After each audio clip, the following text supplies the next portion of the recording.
que partir así, pero son cifras duras. Hoy en nuestro país se ha llegado a los 1.054 personas fallecidas producto del coronavirus y los contagiados bordean ya los 100.000. Son más de 1.000 familias que han perdido a su padre, a su madre, a alguno de sus integrantes, hijos, abuelos, hermanos, amigos. Tras esta triste y dura estadística hay historias, hay dolor, hay pena, hay rabia también, por cierto. Queremos enviar nuestras condolencias a todas las familias que durante estas semanas han sentido el dolor de perder a un ser querido y a quienes nos ven decirles que ningún esfuerzo está de más en este momento, que la mejor forma de salvar vidas es juntos. Cuídense ustedes. Cuiden a quienes quieren, cuidémonos entre todos. Buenas noches, aquí comienzan nuestros titulares. Y esto es indignante, muy relacionado con lo que estamos hablando. 19 detenidos en una nueva fiesta clandestina en plena pandemia y toque de queda en la comuna de Santiago. Entre los detenidos se encuentran 3 reincidentes por poner en riesgo la salud pública. Y en el exterior aumenta la tensión en Estados Unidos. Las manifestaciones por la muerte de George Floyd partieron en Minneapolis y ya se extendieron a más de 30 ciudades del país. Al menos 25 han decretado toque de queda y la Guardia Nacional se ha desplegado en 7 estados. Donald Trump acusó a grupos de extrema izquierda de estar detrás de estas protestas. Y el Rey Arturo fue portada en El Mundo Deportivo y Diario Sport. En uno lo destacan por el trueque a la Juventus y en el otro por el gran récord de ligas ganadas. Y en Europa ya volvió el público a los estadios. Fue el caso de la Liga de Hungría, sin respetar el distanciamiento social. Esto y más en 24 horas Deportes. Ahora. Bien, vamos de inmediato al sector de Marcoleta. Ahí está nuestra compañera Daniela González con detalles de lo que ocurre con ambulancias que están esperando con pacientes COVID-19 positivo en el Hospital Clínico de la Universidad Católica. Daniela, buenas noches. Buenas noches, Carla, ¿cómo estás? Así es, nosotros nos encontramos a esta hora en el Hospital Clínico de la Universidad Católica, más bien afuera del servicio de urgencias, porque hace algunos instantes se aglomeraba una gran cantidad de ambulancias, 6 ambulancias para ser específicos, con pacientes positivos por COVID-19 nos confirmaban fuera de cámara. Las buenas noticias son que, bueno, ahora hace pocos instantes, 5 minutos aproximadamente, ingresó el último paciente. Nos comentaban que se trata evidentemente de pacientes que tienen problemas respiratorios, pero que no son lo suficientemente graves como para ser internados inmediatamente en una unidad de cuidados intensivos. La situación que sucede acá es que se categoriza a los pacientes, por ende esperan en estas ambulancias porque el servicio de urgencias es el que está colapsado. Nos señalaba una doctora fuera de cámara que la situación en la unidad de cuidados intensivos es crítica, pero que aún quedan camas, aún quedan ventiladores. Lo que pasa aquí es que colapsa el servicio de urgencia. Por eso los pacientes esperan afuera en las ambulancias para evidentemente no causar un brote. Nosotros conversamos hoy día con un paramédico de una de estas ambulancias. Él nos confirmaba que tenía en su ambulancia a un paciente COVID positivo. Nos señalaba que era una situación que se está viviendo en la mayoría de los centros hospitalarios de la región metropolitana, una evidentemente de las más golpeadas por la pandemia. Los invito entonces a que pasemos a escuchar las declaraciones que nos dio hace un instante este paramédico. De momento no solamente acá, sino que en todos los centros hospitalarios de Chile, tanto el sistema privado como el sistema público está colapsado. Estamos esperando porque del momento no se han informado que hay camas disponibles y eso es lo que estamos esperando para poder ingresar a nuestros pacientes. Estamos esperando adentro por el tema de cuidado, para no tener teniéndolo adentro o expuesto a que pueda exponer al paciente. Claro, o sea, me explicaba la doctora, claro, que la idea es mantener a los pacientes aquí para no generar contagios adentro, pero a ustedes todavía no les han dado la orden de ingreso. Exacto. Todavía no nos dan la orden de ingreso mientras ellos no nos digan que hay una cama disponible, un box disponible para poder ingresar. Más que nada para no atochar ahí todas las camillas de las ambulancias que van llegando adentro del servicio. Ya, ¿y estamos hablando de pacientes de gravedad o pacientes que...? Todos los pacientes que tenemos vienen con dificultad respiratoria. Es un estado de gravedad porque necesitan oxígeno y bueno, las ambulancias no dan para que estén más de 2 o 3 horas acá afuera en espera. Así que lo que estamos haciendo es esperando que nos avisen para poder ingresar al paciente. Claro, escuchaban ustedes que las ambulancias no podían estar con más de 3 horas porque tenían un sistema de oxigenación para ese tiempo, nos señalaban. Afortunadamente ellos pudieron ingresar al servicio de urgencias. Ahora vemos que solo hay una ambulancia esperando que ingrese a su paciente COVID positivo a este servicio que acá en el Hospital Clínico de la Universidad Católica se encuentra colapsado. Pero importante hacer esa diferencia. El servicio de urgencias es el que está colapsado, pero no la unidad de cuidados intensivos todavía, Carla, porque bueno, sabemos que estamos en una época complicadísima de la pandemia, más de 1000 muertes en un día y bueno, son la mayoría de los centros hospitalarios pueden llegar a colapsar, es lo que no queremos, Carla. Sí, y por eso estamos revisando esta situación, Daniela, que no es primera vez que ocurre, no es el primer recinto asistencial que se tiene que enfrentar con esta alta afluencia de pacientes que llegan. Cada día llegan más personas contagiadas y gente que se agudiza y que requiere entonces entrar por la urgencia pero quedar hospitalizado. Y ahí hay todo un despliegue y un operativo que obviamente está cada día más tensionado, más estresado. El personal médico también se ha ido enfermando y por lo tanto hay preocupación. Vamos a seguir profundizando en esto. Cualquier cosa vamos a estar volviendo contigo, por cierto, para monitorear cómo sigue la atención en este recinto médico, pero también estamos desplegados a lo largo de Chile. Muchísimas gracias. Bien, vamos a profundizar justamente porque ha sido un día de números oscuros, lamentables, pero también queremos saber más. ¿Qué está ocurriendo? ¿Qué va a venir durante estas semanas? Vamos a tomar contacto con el doctor Tomás Regueira. Él es presidente de la Sociedad Chilena de Medicina Intensiva. Doctor, muchísimas gracias por este contacto y buenas noches. Buenas noches, Carla. Nosotros veíamos recién imágenes, no sé si lo vio, de lo que está pasando en un establecimiento ahí en Marcoleta de la Universidad Católica y uno ve que hay filas de ambulancias con gente que necesita llegar a la urgencia porque está con un COVID positivo. Ver estas filas, ver estas ambulancias, doctor, nos da cuenta de que ya estamos ante un sistema que está al límite realmente. ¿Cuál es la situación hoy cuando además lamentamos más de 1000 personas fallecidas? Así es, Carla. La situación es bastante compleja desde hace ya varios días. Tenemos la región metropolitana con un 100% ocupación en la práctica. Hemos dicho varias veces que más de un 95% de ocupación. En la práctica es 100 porque son pacientes que van rotando y van entrando rápidamente, digamos. Por lo tanto, una situación compleja, efectivamente, como decían en el reportaje anterior, esto va a repercutir, no es que va, está repercutiendo gravemente en los servicios de urgencia donde se empiezan a acumular pacientes en espera de camas en el servicio crítico. Doctor. De cualquier forma, decirte, Carla, desde el punto de vista positivo, nuestra capacidad de camas ha ido creciendo desde 1.200 hace un par de meses a 2.300 hoy día. Por lo tanto, la cantidad de pacientes que tenemos ahora estarían todos afuera, digamos, hace un par de meses, digamos. Así que hemos tratado de ir empujando, empatando la pandemia en la medida que ha sido posible, con gran esfuerzo el personal de salud, por supuesto. Ahora, uno reconoce ese esfuerzo. En un año normal, con esta cantidad de personas enfermas y gente que se agrava, seguramente estaríamos hablando de cifras mucho peores. Pero dicho eso, doctor, ¿cuál es el cuello de botella? Aquí ha habido varios especialistas que dicen, ojo, esto no solo se trata de la cantidad de ventiladores que estén disponibles, se trata de que menos gente llegue. El personal médico también está teniendo bajas. No todo el mundo que trabaja en la salud tiene la expertise para poder enfrentarse a un diagnóstico de coronavirus y se ha tenido ahí que echar mano también a gente de otras especialidades, voluntarios. ¿Dónde están hoy día como los cuellos de botella del sistema?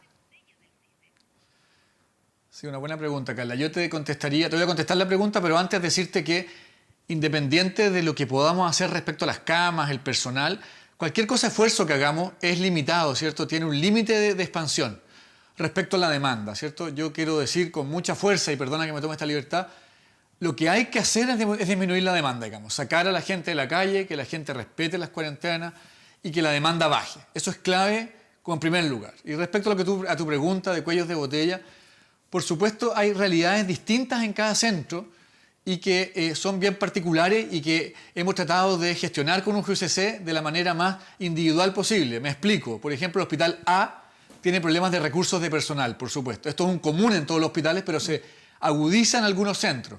Otros centros ya se quedaron sin espacios físicos. Otros ya se quedaron sin camas, literalmente catres, digamos, me refiero. Otros les faltan ventiladores.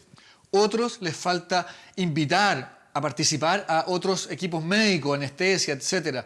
Por lo tanto, la situación es bien particular en cada centro, pero el común denominador, por supuesto, es que estamos al límite de sobre todo con recursos humanos. Digamos. Doctor, y aquí se ha tenido que echar mano a los recursos que hay, digamos, y tratar de reconvertir. Hemos visto, por ejemplo, la posibilidad de reconvertir equipos de anestesia para reemplazar de alguna manera la oxigenación que necesitan los pacientes.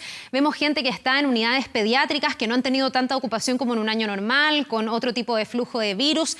¿Cuánto se le ha tenido que echar mano a cosas que no estaban dentro del plan habitual de la salud y que hoy día están ayudando en el marco del coronavirus? Sí.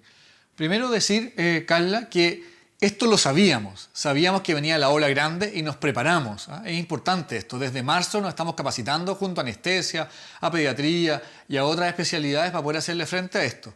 O sea, quiero decir, no estamos improvisando y eso se refleja en la baja mortalidad que hemos tenido. Dicho eso, hoy hay 2.300 camas de intensivo formales en distintas partes del hospital. Hay 160 pacientes en máquinas de anestesia, que es un número menor, en la región metropolitana, 160 pacientes, y hay 500 máquinas de anestesia disponibles. Por lo tanto, ahí hay un espacio para invitar a los equipos de anestesia, a los equipos de salud de pabellón a acompañarnos. Hay 200 camas o 300 casi de pediatría, que hay que ocupar con mucha responsabilidad, por supuesto, por los niños, de las cuales están ocupando solo 41. Por lo tanto, queremos invitar a los equipos de salud, en la medida de sus posibilidades, por supuesto, a entender que en las próximas 2 semanas vamos a necesitar al menos 500, 800 camas más. Doctor. Que están en Santiago y están en regiones también. Ojo, muy importante. Doctor, en este tratamiento a los pacientes con COVID fuera de la unidad de pacientes críticos tradicionales, en esta reconversión que se ha ido haciendo, le quiero preguntar desde el punto de vista de la calidad de atención. Cuando se reemplaza un ventilador mecánico por un equipo de anestesia o cuando se ocupa una unidad pediátrica, por ejemplo, para un paciente COVID, ¿se recibe el mismo nivel de atención o es tratar de abarcar más cantidad de personas pero disminuir la efectividad del tratamiento que se aplica? No sé si me expliqué en la pregunta. Se explica muy bien, Carla. Mira, efectivamente está el riesgo de perder calidad, pero a mí me gustan los números, hasta ahora, porque esto puede cambiar si la pandemia nos sigue empujando, digamos. Hasta ahora hemos ventilado, hoy, digamos, lo que te decía, 160 pacientes en máquinas de anestesia y más de 1.500 días de ventilación mecánica en días de anestesia, y tenemos solo, digo yo, es triste igual, 17 fallecidos, que es tremendamente bajo, es menos del 5% del total de ventilados. Por lo tanto, es terrible decir esto, son personas que fallecieron, pero te quiero recordar que la mortalidad en Estados Unidos, en Europa, fue en ventilación mecánica, fue sobre el 40-50%. Por lo tanto, menor al 5% en Chile, refleja la tremendo equipos que tenemos de salud, enfermeras, paramédicos, médicos, anestesistas y en la capacitación que nos preparamos para esto. Doctor, yo le pregunto esto también porque hoy día hay una recomendación del subsecretario Zúñiga de redes asistenciales diciendo que, por ejemplo, se puede aplicar, y usted nos va a contar técnicamente qué significa la técnica del splitter, que entiendo que es que en un ventilador mecánico se puede asistir a 2 pacientes al mismo tiempo, y uno, desde el sentido común y siendo muy neófita en esto, lo primero que se le genera como duda es, ¿no será que al atender al 2 al mismo tiempo atiendes a 2 personas a media máquina y no a una bien atendida? Por eso le preguntaba si es que estamos abarcando cantidad y si se está pudiendo preservar o no la calidad de la atención a los pacientes. Sí, yo tengo la certeza, de que hasta el día de hoy las unidades de cuidado intensivo, las unidades pediátricas, las unidades de anestesia están haciendo muy bien la pega, trabajando como locos, sacándose la mugre, pero muy bien la pega. Antes de contestarte el splitter, quiero insistir que hay regiones disponibles dispuestas a recibir pacientes de Valparaíso, Santiago, etc. Por lo tanto, hay que gestionar mejor eso antes de llegar a alternativas como el splitter. ¿Qué es el splitter? Para que la gente entienda, es un ventilador para 2 pacientes. Esto se hizo en Estados Unidos y en Europa. Lo que se hacía, se pesca el ventilador y se divide en 2. Como tú bien dijiste, si tú lo haces así a tontas y a locas, la mortalidad que tuvieron en el hemisferio norte fue horrible, sobre el 70%, y de ambos pacientes. Por lo tanto, un tratamiento no solo fútil, sino poco ético. O sea, ¿usted no está de acuerdo con esta recomendación que hace el Ministerio de Salud, doctor? No he dicho eso. Lo que pasa es lo siguiente. En Chile creamos un programa desde febrero que se llama Un Respiro para Chile, donde está la SOFOFA, la Cámara de Producción del Comercio, etcétera, donde estamos evaluando, por un lado, prototipos de ventilación mecánica hecha en Chile y, por otro lado, este splitter. ¿Qué es el splitter? Es dividir el ventilador, pero no a tontas y a locas, sino que cada paciente tiene monitorización de sus parámetros pulmonares, para decirlo en grosero. Ya. ¿Qué le pasa a este y qué le pasa a este? Entonces yo sé que está pasando en forma diferenciada. Eso no se ha hecho en el mundo, no hay ningún estudio, y como sociedad intensivo sacamos la aclaración ayer que vamos a apoyar el uso siempre y cuando sea hecho con capacitación como último recurso y por personal entrenado, digamos, y supervisado por intensivistas. Ahora, ¿cuándo es ese último recurso, doctor? Porque en el fondo hoy día desde el Ministerio se dice que quedan 300, si mal no recuerdo, 13 ventiladores disponibles. ¿Cuándo empieza a usarse ese último recurso? Cuando esos 313 ventiladores se acaban, se agotan, bueno, podrían llegar más, esta semana lo ha dicho también el subsecretario, pero cuando se ajuste el número de ventiladores que llegan con la cantidad de gente que los requiere y quedemos neteados, ¿ahí se empezaría a usar esta técnica de dividir el ventilador en dos? A ver, primero, Carla, nadie está obligado a hacer lo imposible o lo que considera inútil. En la comunidad intensiva hemos conversado harto de esto y hay médicos que creen que es algo que va más allá de lo que se puede. Por lo tanto, primero, transmitirle a la comunidad médica tranquilidad. Nadie está obligado a hacer lo que cree que no puede hacer, porque eso es mala medicina. En los centros que se capaciten, que tengan personal capacitado, insisto, y tengan la oportunidad de hacerlo, se puede hacer. Y hay que hacerlo, por supuesto, en forma monitorizada. ¿Cuándo? Cuando ese centro en particular se quede sin recursos tecnológicos para hacer otra solución, llámese ventiladores básicamente, y necesite y tenga la disposición a hacerlo en forma monitorizada. Ahora, doctor, lo que a todos nos gustaría es no tener que llegar a ese punto. Y quiero retomar algo que usted decía hace un rato. Usted decía, por más que hagamos todos los esfuerzos, si no nos cuidamos y si no evitamos que la gente se siga enfermando, no vamos a conseguir derrotar esta enfermedad. Y pareciera ser que eso se ha instalado también en la autoridad, en las reuniones, en el comité de emergencia, donde hoy día se habla de cerrarle la llave al COVID, donde se dice aquí los hoteles sanitarios, las residencias sanitarias van a ser clave porque vamos a poder detectar un caso, aislarlo, sacarlo de su núcleo y evitar que siga contagiando. Ese es el camino, doctor, porque uno no deja de preguntarse también qué hemos hecho mal o qué no está funcionando de lo que se ha hecho con todo el gran esfuerzo que sí se reconoce para tener las cifras que tenemos hoy, que obviamente no nos dejan contentos y nos dejan muy tristes en realidad a todos, ¿no? Sí, sabes, Carla, quizás más de lo personal, digamos. De verdad, yo veo a mi equipo, a equipos de otros centros, digamos, sacándose realmente la mugre, exponiéndose y con riesgo de infección, ¿cierto? Personal sanitario infectado, que van a sus casas angustiados, que cuidan a sus abuelos, cuidan a sus papás viejos y tienen miedo, digamos. Y después uno contrasta eso con las fiestas clandestinas, con los autos cuando salen los fines de semana largos, con la cantidad de gente que hay en la calle que, por supuesto que hay un porcentaje de personas que necesita salir para vivir, pero es un mínimo probablemente. La gran mayoría está actuando en forma irresponsable. Nos da mucha rabia, frustración, digamos. El llamado, por supuesto, a la autoridad a aumentar el confinamiento efectivo, a cerrar, por supuesto, toda la actividad comercial y aumentar el testeo de manera de poder pescar toda la gente que es COVID positiva y llevarla voluntariamente o no voluntariamente a residencias sanitarias para aislarlo y no sea un transmisor de la enfermedad. Doctor, para finalizar, ¿cómo prevé usted que va a ser junio? Mucho se ha dicho que las próximas 2 semanas van a ser muy duras. Uno esperaría que llegáramos a un punto en algún momento donde esto empiece a decrecer. ¿Se puede saber cuándo llega ese punto? ¿Cuánto se puede sostener esta tensión para el sistema público? ¿Cuánto más se podría, para el sistema de salud, no público, público y privado? ¿Cuánto más se podría agudizar? ¿Cuál es su proyección? Sí, Carla, muy compleja la pregunta. Yo manejo distintas proyecciones, más optimistas y más pesimistas. Si uno busca un punto medio, uno tiene que decir lo siguiente. Una cuarentena, para que sea efectiva, debería tener al menos un 60% de no movilidad, o sea, de confinamiento. Idealmente un 70%. Ahí es realmente efectiva. En Chile, en Santiago, digamos, la región metropolitana, por el contrario, tenemos una movilidad de cerca del 55%, igual a la que había en marzo. Entonces, eso sin duda nos hace pensar que esto va a ser más allá de junio. Pero bueno, tratemos de confiar en que las medidas que se tomen de confinamiento efectivo permitan acortar, ¿cierto?, esta ola que viene, digamos. Estamos esperanzados en eso y esperamos que así sea. Pero sin duda no estamos en el pic. Al revés, las próximas semanas, y ojalá sean solo semanas, sean las que faltan, digamos, para lograr estabilizar esta situación. Bien, doctor, ojalá tomarse muy a pecho esto. Cada uno de nosotros tiene aquí algo que hacer y siempre lo hacemos en cada entrevista a través suyo. Mandarle un tremendo abrazo a todo el personal de salud que está exponiendo su vida, que está combatiendo esta pandemia y que va a tener días muy complejos por delante, semanas, y ojalá que queden semanas, como dice usted, y no se vaya alargando en más tiempo. Muchísimas gracias por esta entrevista a esta hora de la noche, doctor. Que tenga una buena semana. Nos vemos. Gracias, Carla. Buenas noches. Bien, vamos a hacer una pausa. Estamos de vuelta de inmediato con más.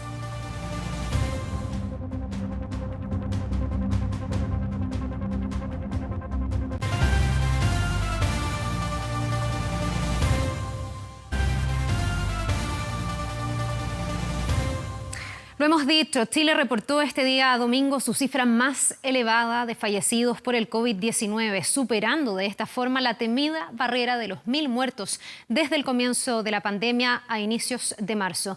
Mientras las cifras siguen en aumento, el gobierno solicita cooperación. Ponga atención.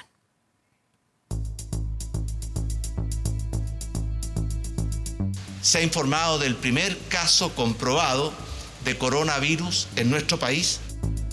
Ese es el anuncio que encendió las alarmas y activó las alertas cuando el virus llegó a nuestro país.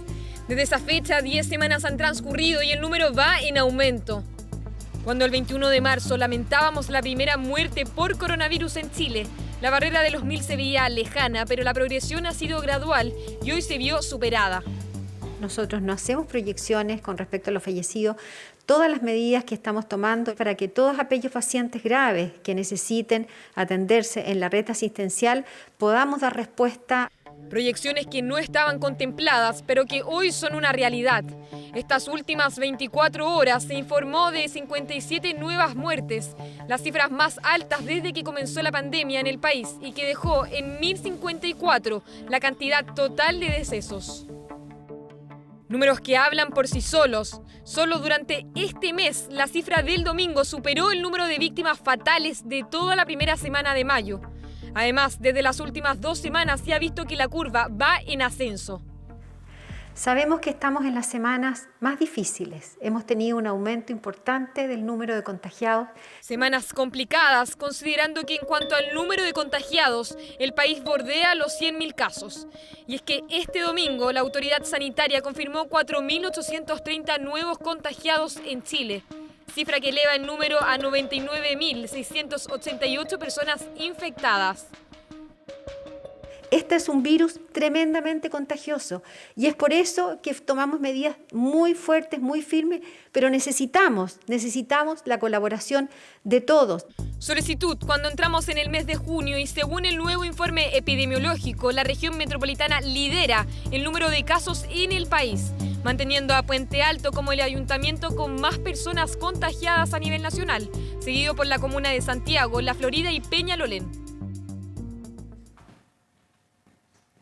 Y después de 4 días de cuarentena preventiva, este domingo regresó al trabajo presencial el subsecretario de Redes Asistenciales, Arturo Zúñiga. Las autoridades de salud explicaron que su PCR fue negativo y que una nueva resolución publicada este sábado en el Diario Oficial permite terminar con el aislamiento si es que se descarta la enfermedad mediante un test de PCR. El ministro Mañalich en La Moneda, la subsecretaria Daza, nada fuera de lo normal en el contexto de la pandemia. Lo que llamó la atención fue la llegada del subsecretario de Redes Asistenciales, Arturo Zúñiga. El día 26 de mayo, a través de sus redes sociales, el subsecretario informó que iniciaba su aislamiento preventivo por contacto estrecho con una persona confirmada con COVID-19. Estaré con teletrabajo, decía Zúñiga. El teletrabajo continuaba este sábado, como afirmaba el ministro Mañalich. Afortunadamente él se mantiene sin síntomas, no se ha hecho todavía examen de PCR porque les recuerdo que lo ideal es que ese examen de PCR se haga aproximadamente al 5.º día, que se cumple el día de hoy, sábado, para obtener la máxima positividad. Por eso sorprendió este domingo la presencia del subsecretario de Redes Asistenciales, quien estuvo junto al ministro Mañalich y subsecretaria Daza más de 3 horas en reunión con el presidente Piñera. Tal como lo dice el protocolo, cada persona que es considerada un contacto estrecho, si por medio de una PCR el resultado es negativo, esa persona termina su periodo de cuarentena. Según explican en el Ministerio de Salud, este mismo sábado el subsecretario fue por su examen de PCR. Hasta el día viernes el protocolo, publicado en el mes de marzo, indicaba guardar 14 días de cuarentena si hubo contacto estrecho con un caso positivo de COVID, independiente del resultado del PCR. Determinación que cambió este sábado 30, según explicó a través de su cuenta Twitter el subsecretario. En el mensaje se adjuntaba un link hacia la resolución exenta número 403 que actualiza las medidas sanitarias por el brote COVID-19. Dispóngase que las personas que hayan estado en contacto estrecho con una persona diagnosticada con COVID-19 deben cumplir con medidas de aislamiento por 14 días o hasta que se haya descartado la enfermedad mediante la realización de un test PCR. El doctor Carlos Pérez, infectólogo de la Clínica Universidad Los Andes, explica las alternativas a la cuarentena de 14 días luego de un contacto estrecho. Una alternativa es que se realice el test de PCR, aunque esté asintomático, pero no antes de 5 a 7 días para determinar si se infectó, ¿no es cierto?, y debe seguir guardando la cuarentena. En caso que esté negativo, podría considerarse la posibilidad que deje de efectuar la cuarentena, pero siempre que el PCR sea realizado no antes de 5 a 7 días desde el contacto de riesgo. Eso sí, el Consejo Asesor COVID-19 en su minuta del 23 de mayo recomienda lo siguiente. Todas las personas con sospecha de infección por SARS-CoV-2, incluyendo a los contactos estrechos de una persona con infección documentada, deben realizar una cuarentena estricta durante 2 semanas, el periodo de incubación de la enfermedad, independiente de un resultado positivo o negativo de PCR. Cambios en los protocolos, se actualizan las medidas para enfrentar la pandemia. Regresa el subsecretario Arturo Zúñiga cuando la ocupación de camas críticas alcanza el 88% a nivel nacional y el 96% en la región metropolitana. Hoy se dio a conocer el 21º informe epidemiológico donde se indica que Puente Alto vuelve a ser la comuna con más casos de nuestro país y supera los 1.200 contagios nuevos. Aquí en la región metropolitana hay 30 comunas que superaron los 1.000 casos confirmados. Todos tienen una obligación. Hoy es domingo y las calles están llenas de gente. Se entiende que hay un segmento de la población que necesita trabajar para llevar comida a su casa. Pero el 21 de mayo era feriado, llenan las calles. Hoy día es domingo, llenan las calles. La gente a veces sale más a pasear que a comprar. Ya no hay cómo decirle las cosas. 4 sectores en la mira: Puente Alto, Santiago, La Florida y Peñalolén. Entre estas 4 comunas suman más casos totales por COVID-19 que en las 15 regiones del país. Todo esto según el 21º informe epidemiológico del MinSal, donde además se señala que 30 comunas del Gran Santiago ya registran más de 1.000 casos COVID positivos. Puente Alto lidera con 5.770 contagiados. Nuestros vecinos se cuiden el doble y por eso también es importante que el Estado llegue con ayuda, con las cajas de mercadería y también con esta alternativa que estamos generando de la billetera Puente Alto. Es la única manera de hacer que la cuarentena no se transforme en un lujo, que la cuarentena también sea algo que pueda implementar gente que es vulnerable, gente que es de escasos recursos. Precisamente son estas 30 comunas parte de las que hoy se encuentran en cuarentena total y obligatoria, pero en Santiago Centro, que registra 5.617 casos positivos de coronavirus, así se ven las ferias en su 10ª semana de confinamiento. La gente no se cuida. Si el otro día había un matrimonio sin mascarilla y se enojó porque le dijeron que se pusiera mascarilla. Yo creo que esto es autocuidado nomás, nada más. Tratamos de mantener la distancia lo que más podemos. A Puente Alto y Santiago los siguen La Florida y Peñalolén. La Florida con 3.927 casos, 671 solo en una semana. Por eso el trabajo hoy está enfocado en acompañar a los vecinos con coronavirus. También en el monitoreo para que estos no salgan de sus casas y así el número de infectados no aumente con las semanas. La idea es brindar ayuda psicológica, monitorear el cumplimiento de las cuarentenas y también detectar posibles casos. Consultarles si es que ellos se han sentido mucho mejor desde cuando solicitaron la atención médica, porque es importante para nosotros que ellos se sientan mejor y que también se sientan apoyados y que estamos pendientes de ellos, porque eso es lo importante, que ellos se sientan en contención con el 1416. Yo fui uno de los alcaldes que más reclamó por el tema de la cuarentena. lamentablemente llegó tarde y eso implicó un aumento de contagios. Y más que los contagios, lamentar que tenemos 63 personas ya fallecidas. Somos una de las comunas que tienen la mayor cantidad de fallecidos en este listado tan terrible que se entregan todas las mañanas. La región metropolitana registra más del 80% de los casos totales de COVID-19 en el país. También el mayor número de fallecidos preocupan 38 comunas, pero hoy los ojos están puestos en Puente Alto, Santiago, La Florida y Peñalolén por su gran número de habitantes y también porque los contagios crecen exponencialmente con el pasar de los días. En este momento de la pandemia, el llamado sigue siendo extremar las medidas de prevención, pero hoy, más que nunca.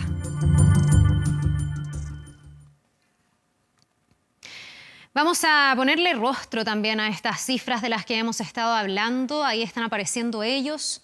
Luis Jarufe, por ejemplo, tenía 97 años y su esposa, Isabel Cisterna, 88.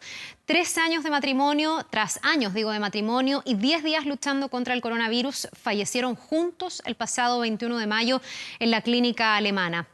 Ahí vemos también a Lidia del Carmen Lineros. Ella era madre de 3 hijos, tenía 65 años cuando el coronavirus le quitó la vida en el Hospital San José. También está Lorena Durán, la estamos viendo ahí en pantalla, vivía en la pequeña localidad de Lastarria, en la región de la Araucanía, y se desempeñaba como administrativa del CESFAM, del pueblo donde trabajaba. Fue la primera funcionaria de la salud que falleció por coronavirus. La misma suerte corrió Margarita Gallardo, con 81 años, quien vivía en un hogar para adultos mayores desde enero. En abril se contagió y no pudo ganarle al coronavirus. Y para seguir poniéndole rostro a esta tragedia, ahí está también Jorge René Sánchez, doctor que salvó la vida de varias personas en el Hospital Sotero del Río. Resultó finalmente contagiado y se convirtió en el primer médico fallecido a causa del COVID. Estos son solo algunos de los rostros de los más de 1000 fallecidos que ha dejado este coronavirus en nuestro país.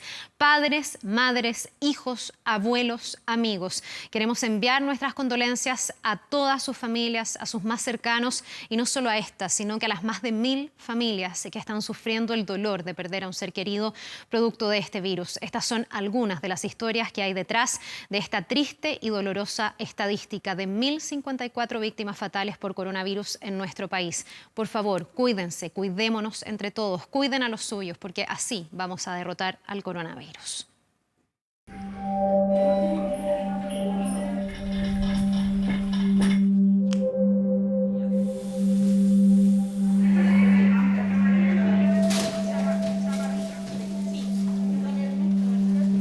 El coronavirus cobró lamentablemente la primera víctima fatal en nuestro país.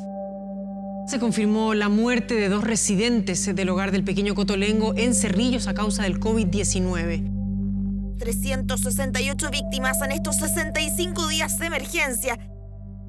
La muerte de un menor de 13 años por COVID-19 provocó que los protocolos en el Hospital Luis Carlos Maquena fueran sometidos a revisión. La cifra de fallecidos volvió a batir el récord. 35 nuevas personas que se suman a las víctimas totales de esta implacable pandemia. Confirman el primer médico fallecido por COVID-19.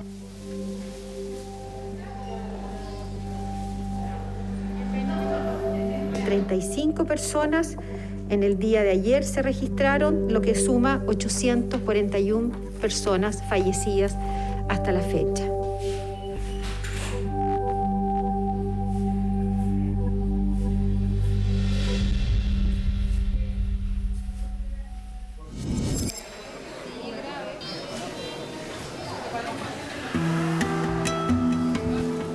Es un informe que tristemente nos hemos ido acostumbrando a escuchar a diario en los últimos 2 meses. Un reporte que da cuenta de la letalidad de un virus que ataca en Chile y en el mundo y que se ha llevado la vida de más de 1000 abuelos, padres, madres, hermanos, hijos, hijas, tíos, sobrinos y amigos desde que el coronavirus aterrizó en nuestro país. Cifras que son más que números y que esconden el drama y el dolor de más de 1000 familias que hoy lloran a sus deudos.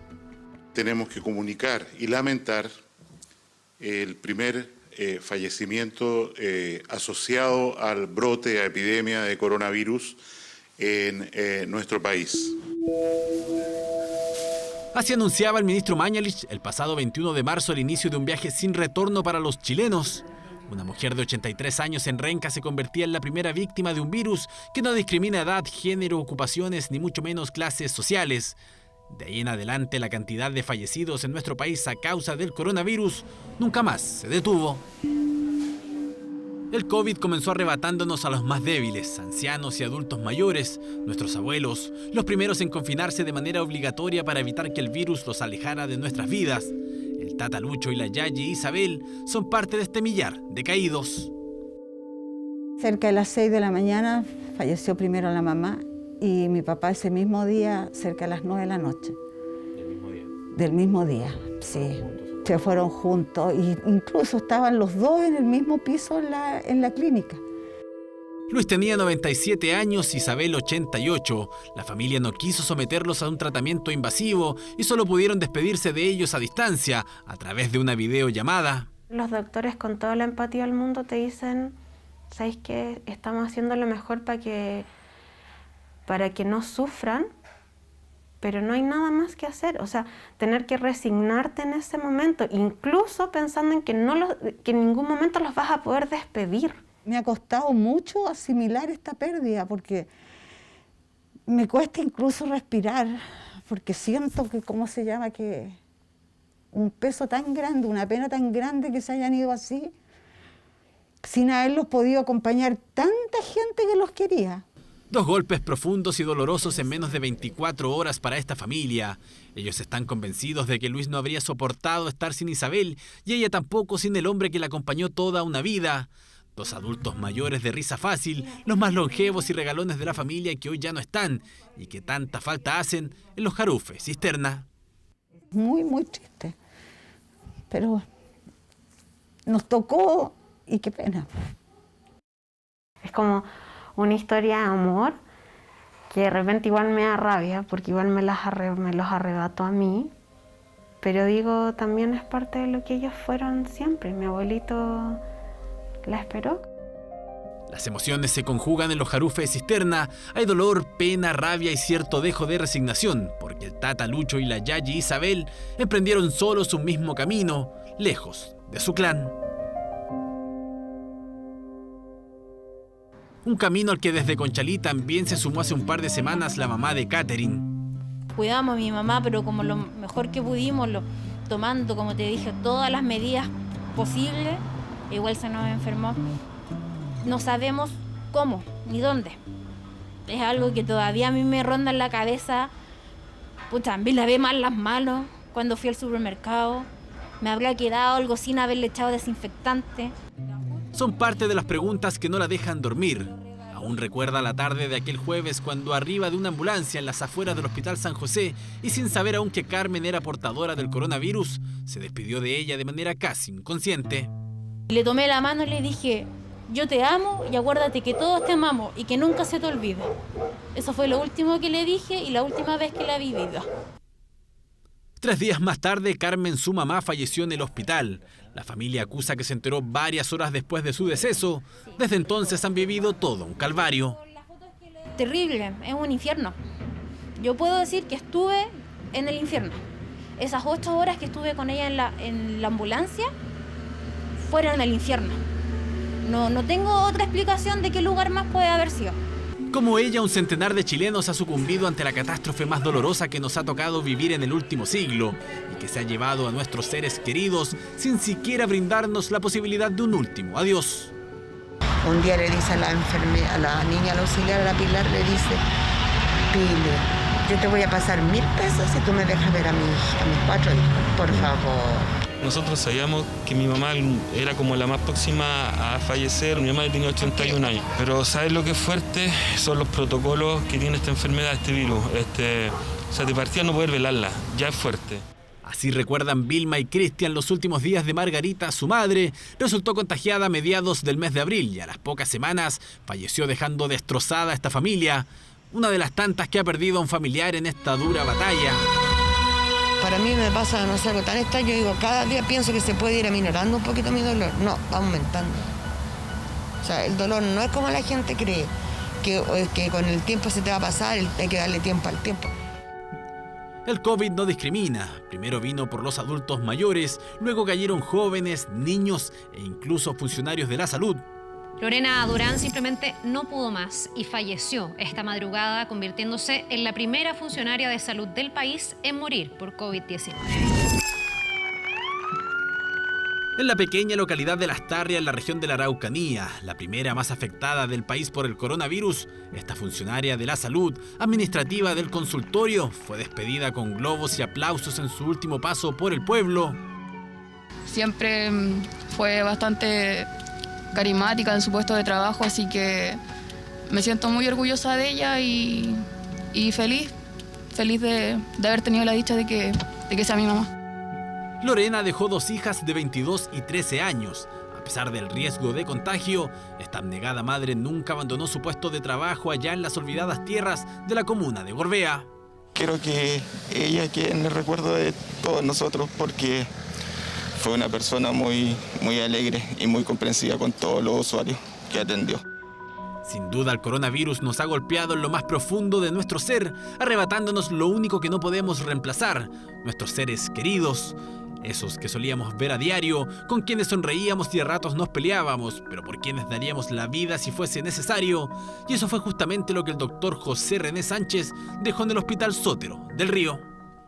Él trabajó hasta el último día y estuvo un mes luchando por superar esta enfermedad. Su familia y este hospital y este país perdió un gran hombre que trabajó silencioso, sin ambición, más que cuidar a los enfermos. El primer médico fallecido a causa del coronavirus en nuestro país. Carmen, Lorena, José, Isabel y Luis son solo algunos de los más de 1000 guerreros que han perdido la batalla contra el coronavirus. Por eso sus familiares quisieron compartirnos lo dolorosa de esta experiencia, esa que esperan ninguna otra familia chilena tenga que vivir. Esto no es un juego, no es mentira. Esto es horrible. Ustedes no saben, el que te llame tu tío, te diga, hija, yo quiero ir, y tú le digas, no tío, no venga. Yo no quiero pasar de nuevo por lo mismo, es horrible. La gente no ha tomado conciencia, eso es lo más terrible de todo. Que mientras no les toque a ellos, ¿cómo se llama? La gente no va a entender, no va a entender. Hemos visto las personas, niños, matrimonios jóvenes. Ayer veía que se murió el primer doctor en Chile. O sea, ¿cómo una vida no nos va a hacer reaccionar? A eso voy. ¿A cuántas vidas vamos a tener que llegar? Pregunta que sigue sin tener una respuesta certera. Ya son más de 1000 los chilenos fallecidos por este virus que muchos catalogan como maldito, ese que nos ha calado en lo más hondo y que tiene a miles de familias en el mundo entero con un ser querido debatiéndose entre la vida y la muerte.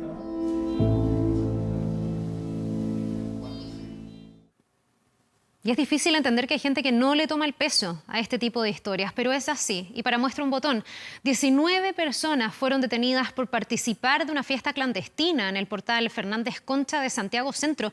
De ellos, los organizadores, una mujer y un hombre, fueron formalizados, pero estos últimos ya habían incumplido el artículo 318. El Ministerio del Interior presentó una querella, aún así el tribunal declaró ilegal la detención porque aseguraron que los policías ingresaron al inmueble sin autorización, por lo que dejó a estos imputados con medidas cautelares de baja intensidad.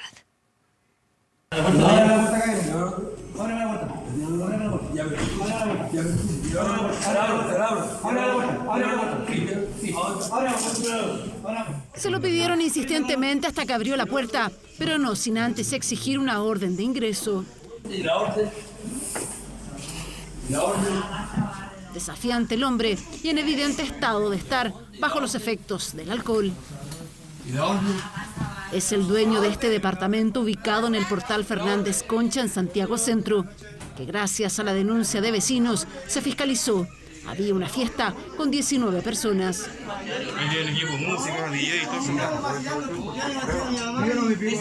El organizador de la fiesta había contratado a un DJ para efectos de generar esta fiesta, contando incluso con tornamesa, luces, música, etc. ¿Quién es el dueño de casa? ¿Quién está a cargo de aquí del departamento? ¿Cuál es la orden? ¿Cuál es la orden? Reunión donde claramente no se respeta cuarentena ni toque de queda, mucho menos medidas de salud.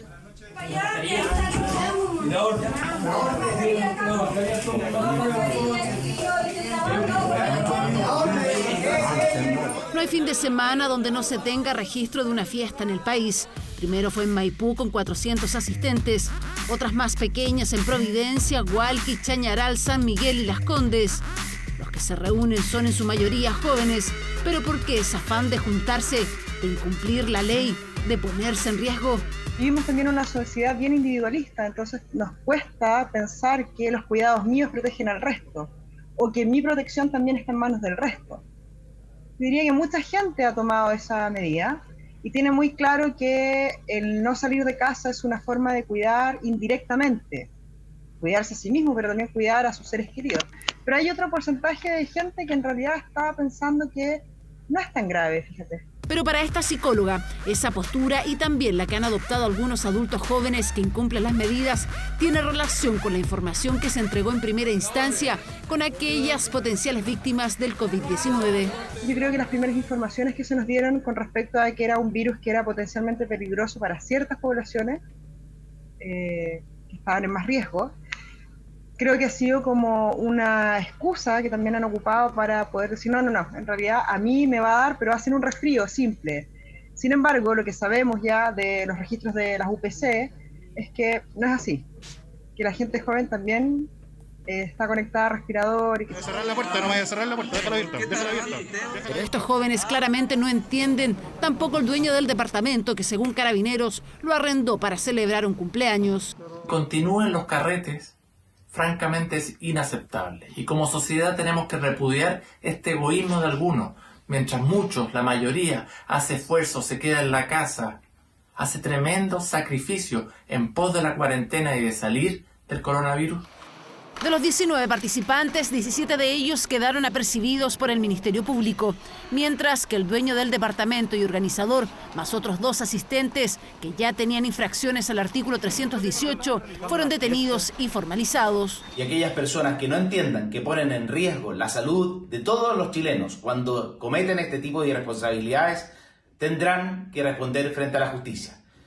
Presentaremos acciones legales especialmente contra aquellas 3 personas que además son reincidentes de incumplir tanto el toque de queda como la cuarentena. Si bien el Ministerio Público solicitó la prisión preventiva y arrestos domiciliarios, el tribunal determinó arraigo nacional y firma mensual, por lo que la Fiscalía apelará a la resolución. En Las Condes, por segunda semana consecutiva, inspectores municipales detectaron una nueva fiesta en el mismo departamento, por lo que se cursaron las infracciones, así como también se investigará al dueño del inmueble para establecer sus responsabilidades. Indignante realmente. Y lo que sí es tremendamente triste. Su cuerpo estuvo 16 horas en el baño de un CITE. Así fue la muerte de un hombre de 86 años quien era positivo por coronavirus. Sus vecinos dicen que no estaban en conocimiento, aunque la autoridad sanitaria asegura que la notificación sí fue realizada. Esta jornada el lugar fue sanitizado y se realizó el traslado de algunas personas. El señor no hablaba. No podía casi ni caminar. ¿Qué nos dijeron? No, señora, déjelo dormir y mañana le dan una sopita. Él falleció a las 12:30 y recién sacaron el cuerpo a las 4:30 de la mañana de hoy día. Las palabras de Yasmín y Bárbara representan el sentir de 7 familias que viven en un mismo CITE. Denuncian la muerte de un adulto mayor de 86 años con coronavirus, pero nunca lo supieron. Murió al mediodía del sábado. Su cuerpo fue retirado a las 4:30 de la madrugada del domingo. Pasaron al menos 16 horas. Él vivía recogiendo latita y de su pensión eso era de lo único. Le daban pollito, papita y de eso comía él. El señor no tenía teléfono, por ende no había ningún contacto a quién llamar, a quién recurrir. ¿Siempre solo entonces? Siempre solo, caballero. Compleja realidad, graficada en todo este CITE, la gran mayoría está cesante, son cerca de 15 personas, hay incluso niños. El adulto mayor murió en el único baño del lugar, compartido por todos. Vecinos llamaron a carabineros, pero no habría existido coordinación con la autoridad sanitaria. El municipio debió intervenir a las horas después con el certificado de defunción y posterior traslado en una funeraria. ¿Cuál es la complicación de todo esto? Es la falta de protocolos que estamos teniendo en estas situaciones que son distintas, porque al final del día no solamente tuvimos un adulto mayor fallecido, hoy día en este minuto tenemos familias en condición de hacinamiento y que probablemente están todos contagiados. El fallecido comenzó su cuarentena el 24 de mayo. El 28 su examen arrojó positivo, pero sin redes familiares y una dura realidad social hizo que nadie estuviera al tanto. Del Ministerio de Salud descartaron que el adulto mayor no fuese notificado. El examen salió COVID positivo y es por eso que inmediatamente se acercó al domicilio las autoridades, la autoridad sanitaria. La persona sí estaba informada de que era COVID positivo. Las autoridades confirmaron que hubo otro caso positivo previo. Ahora están a la espera de más resultados. Hay hacinamiento, piezas en mal estado, hay preocupación. Hay una pieza tras otra. No están en muy buenas condiciones.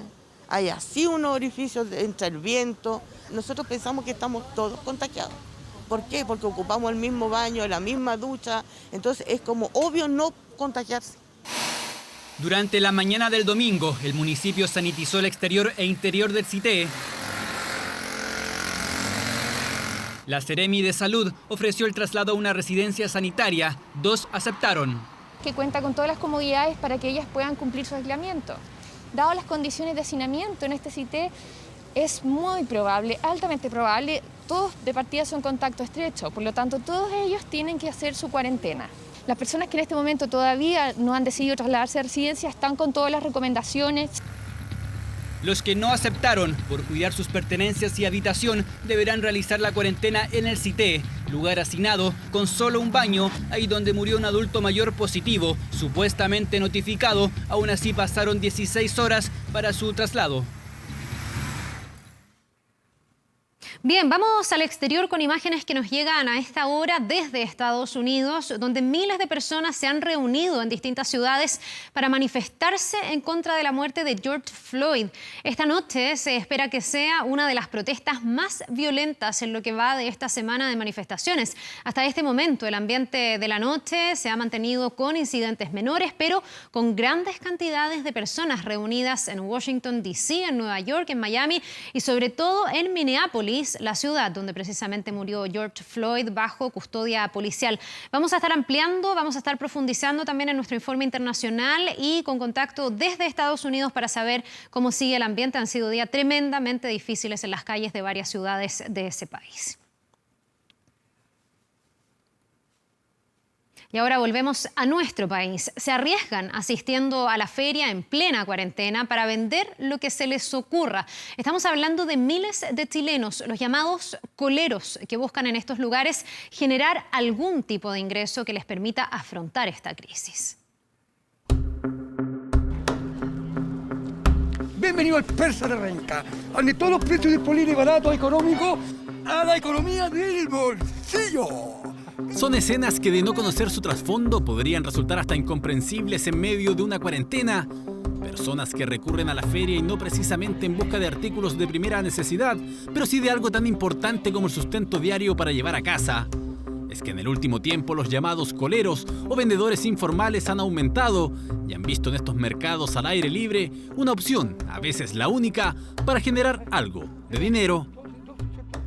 Hasta fines del año pasado, Francisco tenía una pequeña empresa en la construcción y al menos 6 empleados a su cargo. Hoy está en un escenario completamente distinto, trabajando como colero en una de las ferias de la población Manuel Rodríguez, en Renca. Mi última factura fue, en diciembre. Yo tuve que pagarle, a mi gente. Entonces, lo que había alcanzado a ahorrar quedé prácticamente pato. Tuvo que reinventarse a la fuerza. Creó estas plataformas que han servido a otros chilenos que hoy se las arreglan vendiendo pan amasado y se instaló en la cola rematando todos los artículos que le quedaron de lo que algún día fue su empresa.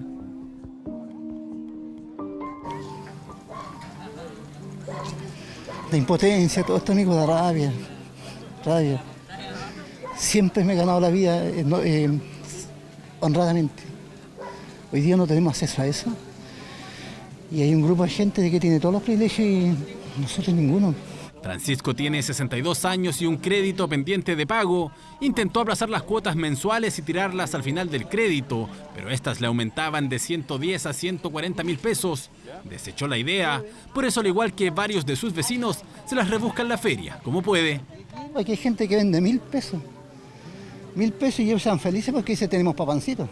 Cuando el dinero escasea, la feria se convierte en una opción práctica para salvar el día, como dicen los coleros. Aquí hay comerciantes que llevan años en la cola, pero también vecinos que se han sumado en las últimas semanas. Mi yerno y mi hija son los dos que trabajaban. Y ahora no hay ninguno de los dos, están los dos cesantes. ¿Me entiendes? Pero ellos se la rebuscan vendiendo cosas, hacen tortas, hacen pasteles, hacen todas esas cosas. ¿Y usted aprovecha ponerse la cola aquí? Lo aprovechamos colocarlo porque esta es nuestra, digamos, la cola que nosotros tenemos. Georgina vende papel higiénico, toalla nova, huevos y manteles para tratar de generar algún ingreso a esta casa, donde habitan 8 personas, 2 de ellas adultos mayores. Hay que regarse para comerse, al final ese es nada más que eso. Hay que regarse para comer. Puertas adentro escasea el alimento y afuera el riesgo del coronavirus es permanente, pero no les queda más que exponerse, aseguran. Dicen que la ayuda no ha llegado y por eso echan mano a lo que pueden. Rosa también se instaló fuera de su casa esta mañana. Yo recibí mi pensión, que era con el bono que venía, e invertí en mis cositas ahí para poder ayudar. Somos 4 personas con mi hija, 2 hijos ella, están sin trabajo. Tiene casi 75 años, debería estar al interior del hogar, pero quiso aprovechar la mañana de este domingo para generar algo de dinero que ayude en la casa. Por eso invirtió su pensión en plantas y maceteros y cruza los dedos para vender al menos un par. Tuvimos 3 semanas sin trabajar, porque como en esta cuarentena los prohibieron los coleros, pero los dieron permiso ya en la semana pasada, así que estamos batiendo aquí, como sea. Tengo alcohol gel, tengo cloro gel, oiga, tengo cloro normal. ¿Cuánto vale el cloro gel? Tengo cloro gel, mi reina, de 60 ml, 500 pesos. Este es cloro, este es cloro gel, 30.000 pesos la botella. Sergio no aguantó más la cuarentena y se movilizó desde Quinta Normal a Renca este domingo. Dice que allá la fiscalización es más intensa que en esta comuna. Se consiguió un par de productos de limpieza y se estableció en este improvisado puesto. No es que me haga millonario, pero me mantengo, me ayuda. Porque igual hay que pagar cuotas. Yo ahora pagué la letra del auto recién, 170 lucas, la cuota número 16, porque tengo que seguirlo pagando. Son 33 cuotas. Antes de la pandemia, Sergio trabajaba como conductor en las aplicaciones de transporte, pero hace algunas semanas le robaron el auto y nunca más apareció. Y sin el auto, puta, ¿qué hacemos? Pues entonces me empecé a poner todos los días, hacía un ratito en la mañana, fuera de la casa con detergente, y me di cuenta que estaba bueno el tema del detergente, así que empezamos a invertir lucas con mis señores y estamos trabajando en esto. Hoy las opciones de empleo formal escasean y por eso algunos como Sergio echan mano al ingenio en tiempos de pandemia. En las colas de la feria abundan las historias de chilenos desempleados, familias desprovistas de recursos, guerreros que una vez más libran una batalla económica para llegar a fin de mes. Los fines de semana, Nelson y Rosana se levantan a las 5 de la mañana para reservar un lugar de trabajo. La mayoría de personas que trabajan en este tipo, digamos, de trabajo, que es digno, siendo que es digno, obviamente que estamos hablando de que tenemos que ver la necesidad de salir a buscar, como vuelvo a repetir, el sustento. Nelson vende juguetes, Rosana su señora ropa, tienen hijos que alimentar y un arriendo que pagar. Nelson continúa contratado, pero su sueldo hoy lo paga el seguro de cesantía. Sabe que algo de dinero tendrá a fin de mes, pero de lo que no está seguro es de cuánto tiempo más podrá aguantar con eso. Que estamos con toda la pandemia, con todas las cosas que están sucediendo, no tan solo en el país, estamos hablando mundialmente, significa que tenemos que saber salir a buscar el sustento. Avanzamos a lo largo de la feria y la historia es más o menos la misma de estos cientos de coleros. Ropa, artículos de aseo, herramientas, juguetes, aceitunas, hoy están solventando cientos de hogares.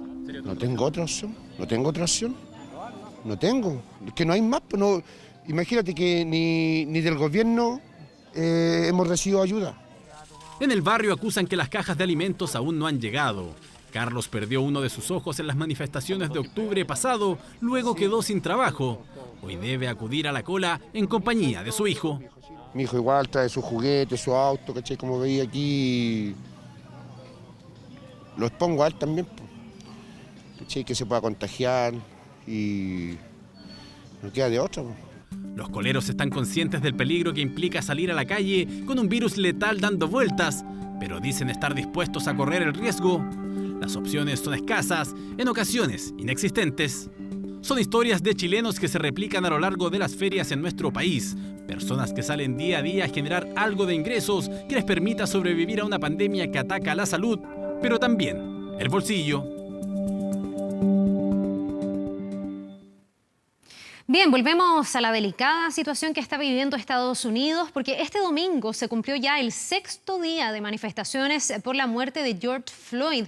Al menos 25 ciudades decretaron toque de queda y la Guardia Nacional se desplegó en 7 estados. Donald Trump acusa a grupos de extrema izquierda de estar detrás de estas protestas.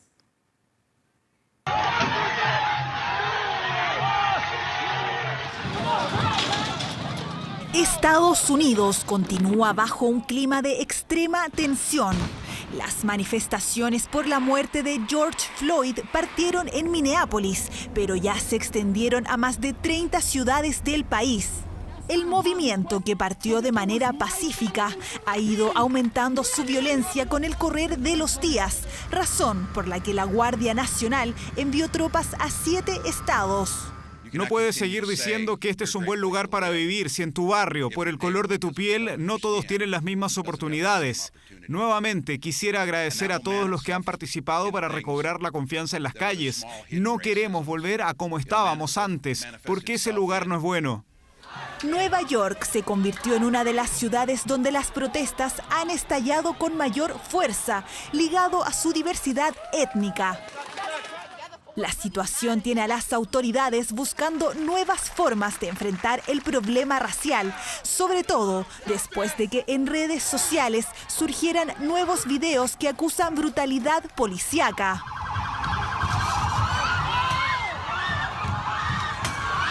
Pese a que el enemigo del momento son principalmente las policías nacionales, algunos han mostrado su solidaridad con los manifestantes, como fue el caso de este oficial en Atlanta.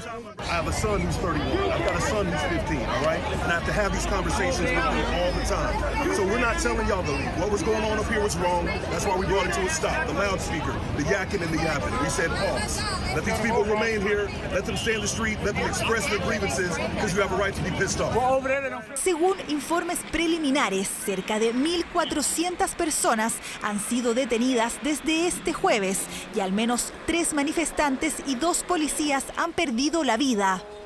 Pese a este escenario, el llamado de justicia por la muerte de George Floyd sigue aumentando y ya empezó a cruzar fronteras, llegando hasta Inglaterra, Alemania y Canadá. No solo perdimos a George Floyd, perdimos a toda su generación. Ese día perdimos a sus hijos, sus nietos, perdimos toda humanidad ese día. El racismo mata todos los días. Antes de esta pandemia, la gente de color ya se estaba muriendo. Así que voy a luchar por todos los que han muerto hoy, ayer y hace 400 años. Para Donald Trump, la situación estaría fuera de control. Por eso, anunció que planea catalogar como grupo terrorista al movimiento de extrema izquierda Antifa, al que acusa de planear los violentos choques. Hasta este domingo, al menos 25 ciudades han decretado toque de queda para de alguna manera frenar este estallido social que durante la noche aumenta aún más la violencia. Lo veíamos ahí, la noche de este sábado se ha vivido en Estados Unidos la jornada más violenta en lo que van de estas manifestaciones por la muerte de George Floyd. Queremos saber cómo ha estado esta jornada este domingo. Felipe León ha estado reporteando estas protestas en Brooklyn y también en Nueva York. Ya te vemos, Felipe, para que nos cuentes lo que ha pasado hoy. Buenas noches.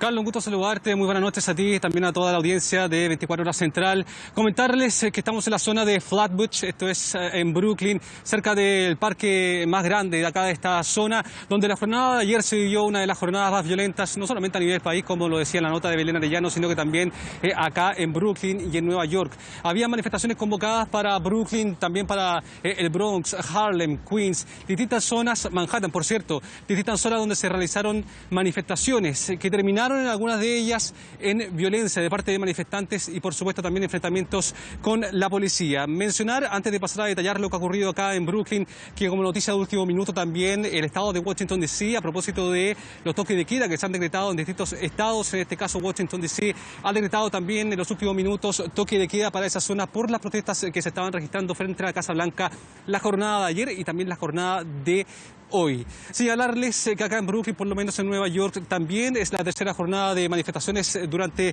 la noche, una manifestación que fue bastante emotiva, que ocurrió acá justamente en esta zona, en esta plaza al sur de Prospect Park. Imágenes exclusivas que seguramente estamos revisando ya en pantalla, son parte del reporteo que hicimos ayer acá junto a esta manifestación, que muestran a miles de personas que se reunieron, no solamente la manifestación de este lugar acá en Prospect Park, sino que también otra que se estaba realizando en Barclays Center a unas cuadras de este lugar. Se reunieron y comenzaron a marchar por distintas zonas de Brooklyn. Lo que ocurrió luego fueron insinuaciones de parte de la policía, también de parte de manifestantes, que terminaron en una de las esquinas de acá de Brooklyn con incluso un helicóptero de la policía de Nueva York que estaba realizando vigilancia aérea, posándose sobre los manifestantes a unos 20-30 metros, intentando detener esta marcha también. La policía a pie intentando detener el avance de los manifestantes. Fue en ese momento justamente cuando comienza la violencia de parte de algunos elementos, de algunas personas más violentas que estaban acompañando la marcha, comenzaron a rayar los vehículos policiales, también comenzaron a golpearlos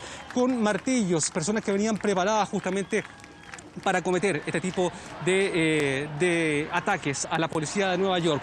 La manifestación se comenzó a disgregar por distintas partes de Brooklyn. Fue en ese momento también cuando la policía comenzó a actuar con mayor violencia en contra de los manifestantes, separándolos en varias ocasiones mientras se realizaba esta marcha, cortando justamente el avance de los manifestantes. Al menos 30 personas resultaron detenidas. Fue el conteo realizado por el alcalde Bill de Blasio durante esta jornada. También ataques a propiedad pública, privada. También decir que 2 vehículos policiales resultaron completamente quemados, mientras que varios vehículos más también fueron atacados por parte de los manifestantes. Cuestionamientos, justamente el actuar de la policía de NYPD acá en Nueva York por situaciones como la que estábamos revisando la nota de Belén Arellano y que tenemos también preparados en nuestros materiales que muestran el momento en que la policía de Nueva York se ve enfrentado a un grupo de personas que no lo dejaban pasar, y fue en ese momento cuando intenta pasar por encima de ellos uno de estos vehículos policiales. Un intento de atropellarlos, literalmente. Esto quedó grabado y fue un tema de discusión durante esta jornada también. Bill de Blasio entregó el apoyo a la policía, sin embargo dijo que se tiene que investigar justamente qué es lo que ocurrió y en qué contexto también se dio este mal actuar de la policía durante esta jornada. Hay manifestaciones esta noche, justamente acá a algunas cuadras. Hubo un grupo de personas grande, de cientos de personas que estaban avanzando hacia el puente de Brooklyn. Hace pocos minutos, antes de comenzar este despacho acá en Flatbush, a unas cuadras habían fuegos artificiales y también hace algunos minutos pasó una caravana de vehículos de NYPD hacia la zona oeste de acá de Prospect Park. La Guardia Nacional, acá por lo menos en el estado de Nueva York, está en estado de alerta. Pasamos a revisar también lo que ocurrió en Los Ángeles. Santa Mónica durante esta tarde fue saqueada durante prácticamente toda la tarde, antes del toque de queda que fue decretado en la jornada ya de ayer en el distrito de Los Ángeles, que comienza a las 8:30. Se tuvo que adelantar el toque de queda por la cantidad de saqueos, por la cantidad de violencia que estaba ocurriendo en la costa oeste de Estados Unidos. Anoche fue el turno, en la jornada también más violenta en Los Ángeles, del barrio de Fairfax en Los Ángeles. También cuadras completas que resultaron saqueadas. Eric Garcetti, el alcalde de Los Ángeles, dijo que se mantiene el toque de queda para esta jornada, y además de eso ya habían llegado cerca de 1.000 efectivos de la Guardia Nacional para apoyar las labores durante esta noche. Pasamos a revisar justamente declaraciones de ambos alcaldes, tanto de acá de Nueva York como también de Los Ángeles. Claramente vi momentos ayer que fueron preocupantes en términos de cómo la policía manejó las cosas y que se pueden hacer mejor. Ahora, ¿por qué vemos un tipo distinto de protesta? Es un número pequeño de personas, están bien organizados. Hay una agenda explícita de violencia que no corresponde a la historia de esta ciudad, en que siempre hemos honrado las protestas no violentas. Seguiremos con toque de queda esta noche, a la misma hora, desde las 8 p.m. hasta las 5:30 de la mañana para toda la ciudad de Los Ángeles. Tenemos que declarar una nueva emergencia porque algunas personas, algunos de afuera de nuestras comunidades, iniciaron incendios y lanzaron piedras. Vinieron desde otras zonas en caravanas de autos para saquear, volver a sus casas y luego saquear de nuevo.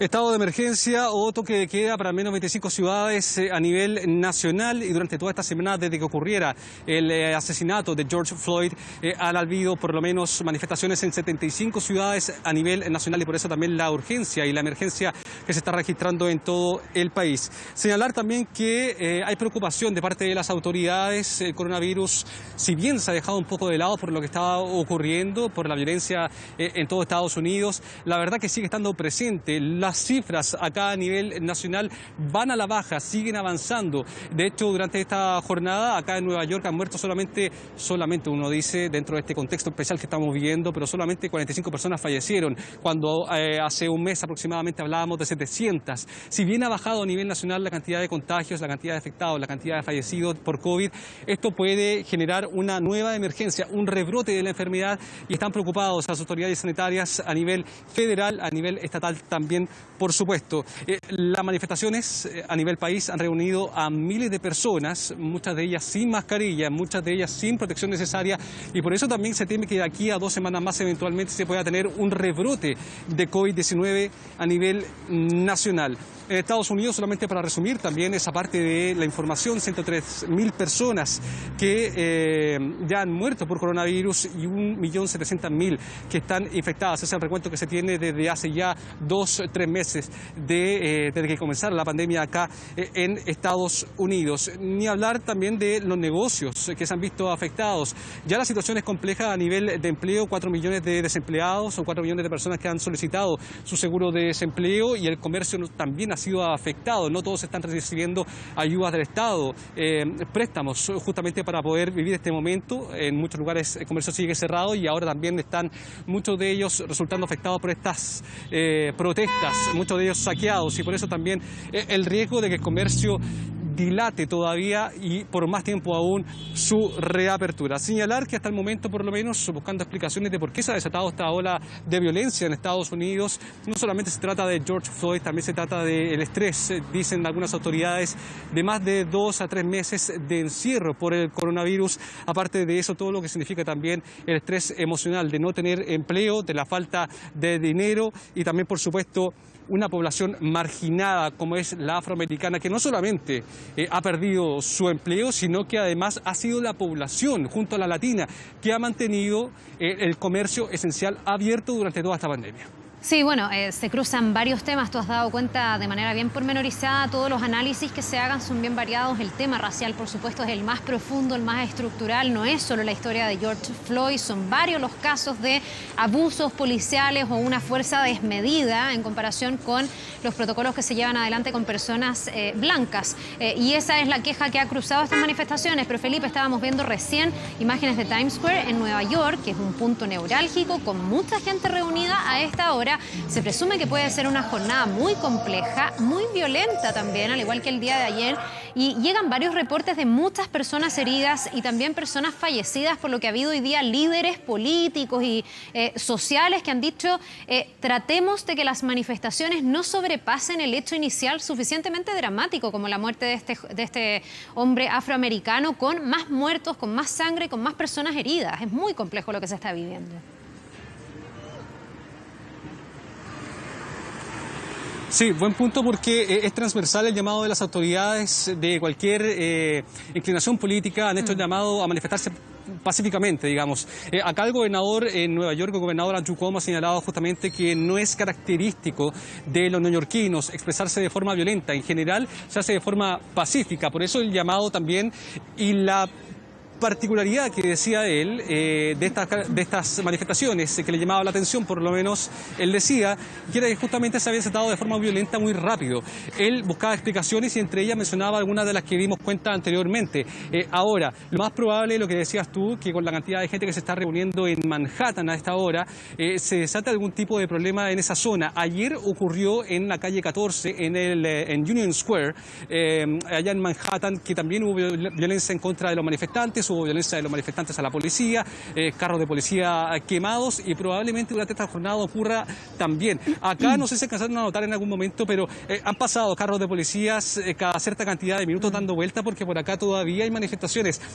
Gente que se ha separado de la manifestación principal y se ha quedado dando vuelta alrededor de acá de la zona de Flatbush, seguramente generando algún tipo de problema, intentando aprovechar algún momento para poder saquear algún lugar, eventualmente, aunque eso no ha ocurrido, hay que decirlo. Acá en Nueva York por lo menos no ha habido ataque a comercio, no ha habido ataque a recintos privados ni tampoco públicos, principalmente ha sido el ataque a la policía y algunas infraestructuras como rayado de monumentos o rayado de parques. Más allá de eso no ha habido mucho más, pero sí hay personas que andan dando vueltas, grupos de personas que están buscando problemas y la policía también por eso anda vigilante de todo lo que está ocurriendo.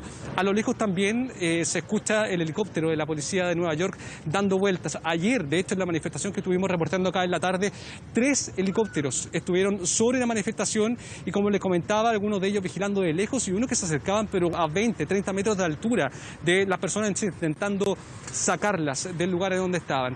Así está la situación, está súper tenso el ambiente, se siente justamente cada vez que hay una protesta como la que ocurrieron durante la tarde y por eso también uno anda bastante a resguardo porque la policía está actuando con bastante violencia, hay que decirlo, con agresividad, cuando llegan rápidamente a bloquear el paso de las protestas que se están realizando. Esta tarde, de hecho, mientras la gente estaba intentando atravesar el puente de Brooklyn, había un grupo de policías que lo estaba esperando al otro lado. Imagino que en Times Square es la misma situación. Miles de policías que están desplegados para intentar contener a esta gente que está enojada, con mucha razón. Bien, pues vamos a seguir bien pendientes, Felipe, no solo en el lugar donde estás tú, en Nueva York, sino que también en otras ciudades, en Minneapolis, donde ocurrió esta muerte. Se han dado también los cruces más intensos, más violentos, aunque en otras ciudades también ha llegado la violencia con mucha fuerza. Así que vamos a seguir monitoreándolo. Te agradecemos, por supuesto, este informe. Que tengas una buena noche. Nos vemos.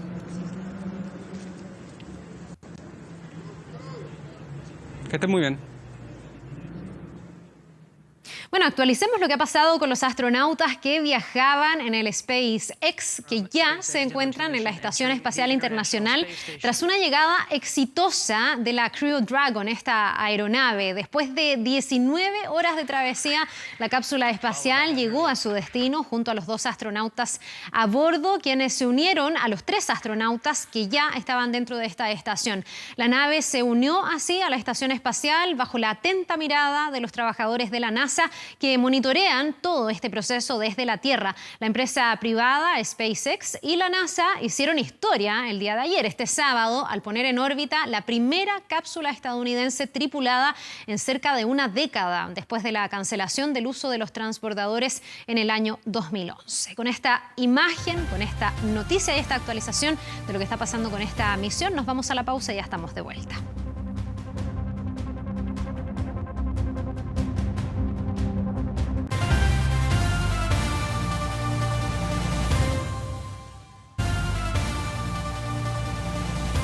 Ya estamos de vuelta y ojo con un tema que afecta a las mujeres. Según un sondeo de la corporación Miles Chile, un 72% de las encuestadas habría tenido problemas para acceder a métodos anticonceptivos desde la llegada del coronavirus a nuestro país. Además, esta misma entidad detectó que no se están tomando todos los exámenes PAP que son necesarios. El ministerio ya fue oficiado por este posible problema. Es otro de los coletazos del COVID-19. El acceso a los anticonceptivos se ha visto dificultado por la pandemia. Esto, al menos, según una encuesta de la corporación Miles, que plantea que 4 de cada 10 personas en Chile han manifestado problemas para acceder a salud sexual y reproductiva en tiempos de coronavirus.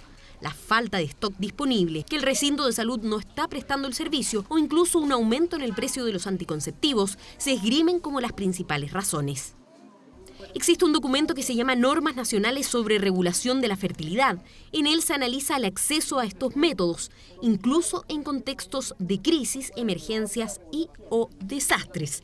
Y se recomienda específicamente abordar todas las necesidades urgentes de salud reproductiva, como métodos anticonceptivos, maternidad sin riesgos, prevención de ITS como el VIH, entre otros puntos. Lo que debió haber hecho la Subsecretaría de Redes es haber sacado un protocolo rápido en base a esta norma y haber instruido a los servicios de salud para que prolonguen la entrega de anticonceptivos, es decir, por 6 meses, para que den prioridad al ingreso a métodos anticonceptivos, para que distribuyan condones y den acceso a la anticoncepción de emergencia. Hicimos el ejercicio de preguntar en algunos consultorios sobre su capacidad de seguir brindando este servicio a la población. El anticonceptivo es para una hija que tengo, tiene un problema en el hipotálamo, entonces tiene que tomarse la hormona. Y ahora decidí venir mejor porque ayer llamaba y no me contestaban en todo el día. Ya la niña me dice ahora que sí, que ahora me lo va a atender la doctora. No hemos tenido problemas en ese ámbito porque efectivamente hemos tenido la anticonceptiva a disposición, se le ha entregado a las usuarias cuando les corresponde. Las cifras de miles alertaron a algunas autoridades y es así como la diputada Andrea Parra del PPD pidió respuesta al Ministerio a través de un oficio en el que solicita que se informen las cifras oficiales al respecto, los protocolos y las medidas para garantizar el acceso al examen PAP, que también se ha visto restringido según el mismo sondeo. Y no tener que lamentar una cadena de embarazos no deseados porque no hemos sido capaces como Estado y como sistema de garantizar los derechos reproductivos de las mujeres. He conversado con el Ministerio y me señalan que no se ha reportado ningún quiebre de stock por parte de ningún servicio de salud. Esta entrega es un derecho que tenemos todas las mujeres y que no se debe interrumpir. En el sistema público, ya un 50% de los ingresos a control prenatal son embarazos no planificados, pero este es un problema que no vivimos solo en nuestro país. La ONU proyecta 7 millones de embarazos no planeados en el mundo debido a las medidas restrictivas del COVID-19. El confinamiento y la dificultad para acceder a servicios de salud puede dejar a 47 millones de mujeres de países de bajos y medios ingresos sin métodos de planificación familiar. Respecto al examen Papa Nicolau, el informe reflejó además que un 24% de las encuestadas necesitaba el PAP, pero un 85% finalmente no pudo hacérselo. El examen permite detectar precozmente el cáncer cérvico-uterino, una de las principales causas de muerte en la población femenina entre 20 y 44 años. El demorar el examen del Papa Nicolau provoca que la enfermedad avance. Entonces, una vez que la mujer logra realizárselo, ya está en un nivel mayor que requiere otro tipo de intervenciones. Consultada la autoridad sanitaria por este tema, en específico la Subsecretaría de Redes Asistenciales declinó referirse argumentando que el oficio se responderá por la misma vía. Bien, es hora de recordarles que a partir de las 22 horas, Televisión Nacional de Chile está autorizada a transmitir programas para mayores de 18 años. Y vamos a seguir avanzando en las noticias para contarles que una nueva demanda interpuesta en un tribunal de Nueva York acusa de 4 nuevos delitos sexuales a Harvey Weinstein, uno de ellos contra una menor de edad. Las nuevas faltas ocurrieron presuntamente entre 1984 y el año 2013 en el contexto de festivales cinematográficos como Cannes y Venecia. Entre ellos, una demandante afirma que tenía 17 años y era aspirante a actriz cuando Weinstein la invitó en 1994 a su habitación del hotel, donde la agredió sexualmente y la violó. Según el relato, el exproductor la amenazó con que si alguna vez contaba lo sucedido, no solo se encargaría de que nunca trabajara en alguna película, sino que de que sus empleados la persiguieran. Las nuevas denuncias se registran al tiempo de que el exproductor cinematográfico espera para ser extraditado a Los Ángeles, donde hay un segundo juicio pendiente de otros 5 supuestos delitos que, en caso de volver a ser declarado culpable, podrían sumar 29 años a su condena. Bien, y volvemos a nuestro país. Más de 3 meses encerrados llevan Homero y Sonia, una pareja de adultos mayores acostumbrada a la rutina de salir a caminar todos los días, pero que debido a esta pandemia han tenido que interrumpir, por lo cual escribieron una carta solicitando un permiso especial. Somos los correcaminos. Así se describen Homero Núñez y Sonia Boch, una pareja de adultos mayores que lleva más de 60 años de matrimonio. Activos y motivados en su día a día, el arte es una de sus tantas pasiones. Así lo demuestran los cuadros de su casa, pero sin duda, la actividad física es lo más importante para ellos. Tienen mucha energía a pesar de su edad. Homero tiene 91 años y Sonia 82. Cada tarde, después de tomar once, acostumbran salir a caminar a la Plaza Perú. Esto antes de la pandemia. Hoy el panorama es distinto. Y en la tarde, después de 11 comidas que hacemos, salíamos a dar una vuelta a la Plaza Perú. Nos sentamos un rato ahí caminábamos también, lógicamente, ida y vuelta, eso nos hace falta. El futuro es complejo. Homero y Sonia, desde marzo que no hacen su recorrido habitual. Extrañan las salidas, la vida que tenían. De que nos casamos, nunca hemos tenido nana en la casa. Las cosas las hacemos nosotros. Por eso es que somos activos. Porque nosotros compramos las cosas cuando jóvenes, hasta la fecha. A los mercados, qué sé yo, pagamos nuestras cuentas, salimos porque eso nos hace bien salir. La situación es desoladora, el futuro es incierto, dice su hijo Gabriel. Se van resintiendo emocionalmente porque ven un futuro incierto y ellos también se dan cuenta de que el futuro de ellos tampoco no es muy largo y ese futuro no lo quieren pasar encerrado. No solo no pueden salir a caminar, sino que tampoco pueden ver a los suyos, quizás hasta cuándo. ¿Qué piensan hacer ustedes cuando acabe la pandemia? Ojalá acabará. Es la incertidumbre y ese es el temor, que siempre yo le digo a mi hermana, ¿nos podremos ver de nuevo, hermanita? Dicen que se encuentran decaídos, por lo cual escribieron una carta a las autoridades solicitando que se les otorgue a los adultos mayores de 75 años un permiso para salir a caminar 30 minutos al día. Por este mandato sanitario de confinamiento, estamos resintiendo la fatiga de material, decayendo rápidamente nuestra vitalidad, nuestro estado físico y mental. Por su intermedio, solicitamos a la autoridad que nos autoricen a los mayores de 75 años tan solo 30 minutos diarios para caminar, tomando todos los resguardos que sean necesarios. Un pedido difícil, pero que para ellos y para muchos significarían diversos beneficios. Pero en la situación actual, quedarse en casa es la única opción. Es muy importante que las personas mayores se mantengan activas al interior de sus casas para poder mantener todas sus potencialidades físicas, cognitivas y también en un ámbito psicológico indemnes. Actividades en el hogar, rutinas de ejercicio en casa son las únicas alternativas recomendadas para los adultos mayores en estos tiempos de pandemia. Estimularlas a que se levanten, a que tengan una rutina estructurada, a que hagan las cosas por sí mismos. También que mantengan una buena alimentación y ojalá un plan de ejercicios que esté acorde para su edad y para su función física. Son tiempos difíciles para todos y según los expertos, buscar actividades en casa es la única alternativa en esta época de coronavirus.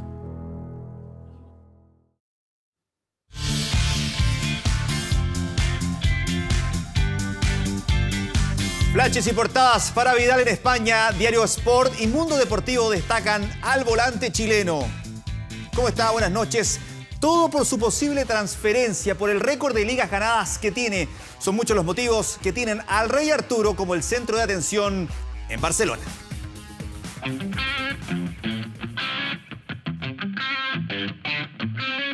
Imágenes que busca repetir Arturo Vidal en Barcelona. Mayo de 2019, su octava liga consecutiva. Cuando en el horizonte aparece la novena, se transforma en el rey de las portadas en España. Quedan 11 partidos, que los 11 partidos van a ser 11 finales. De levantar el trofeo, alcanzaría el récord absoluto en las grandes ligas europeas. Si tiene suerte, se despegaría de ex compañeros.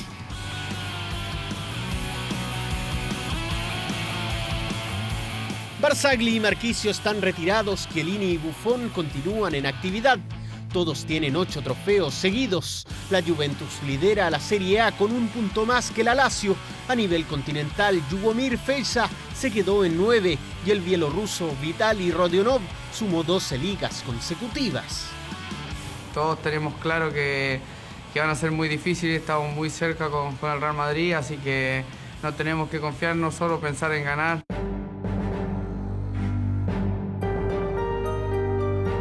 Mientras piensan un título, el futuro de Vidal se decide en los escritorios. Junto a Dembélé están mejores posicionados para un intercambio con Matías de Chiglio y Miralem Pjanic. Y lo que necesitamos en este momento es que todos estén al 100% para poder luchar por los 2 campeonatos que tenemos.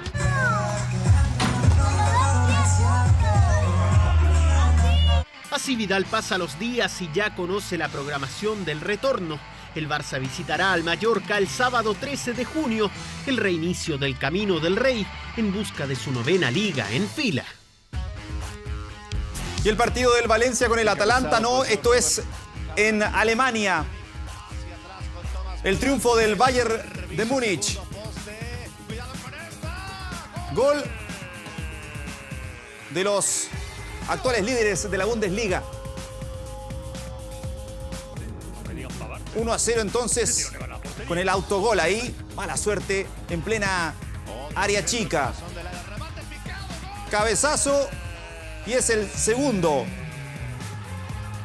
para los alemanes, que a pesar del distanciamiento social se siguen abrazando. Eso es lo que hay que mejorar un poquito más en este regreso extraño del fútbol allá en Alemania. La tercera cifra para el conjunto del Bayern llega por intermedio de Lewandowski, el goleador, actual líder goleador de la Bundesliga. Segundo tiempo y siguen atacando los rojos, que no dan tregua y seguramente se van a quedar con la corona en el regreso del fútbol alemán. Tras una serie de rebotes y el centro desde la derecha, otra vez Robert Lewandowski para el cuarto del Bayern. Y el quinto no la pudieron sacar jamás. La defensa rival y la definición entonces en la victoria del Bayern Múnich en Alemania. Y esto es el partido del Valencia con el Atalanta, calificado como la bomba biológica. Ahora siguen revelando detalles. El entrenador italiano Gian Piero Gasperini afirmó que dirigió ese partido con síntomas de COVID-19 en España. No tenía fiebre, pero sentía que estaba a pedazos, con 40 grados de temperatura, afirmó el director técnico, que admitió haber tenido por su vida. Hace 10 días se confirmó que este señor, que dirigió ese partido y que fue a Valencia, tenía COVID-19. Y vea esta historia. En el 2012 logró medalla de plata en boxeo en los Juegos Olímpicos de Londres. En febrero de este año fue su último combate y ahora, ante la falta de trabajo, se dedica a repartir pizza. Mire.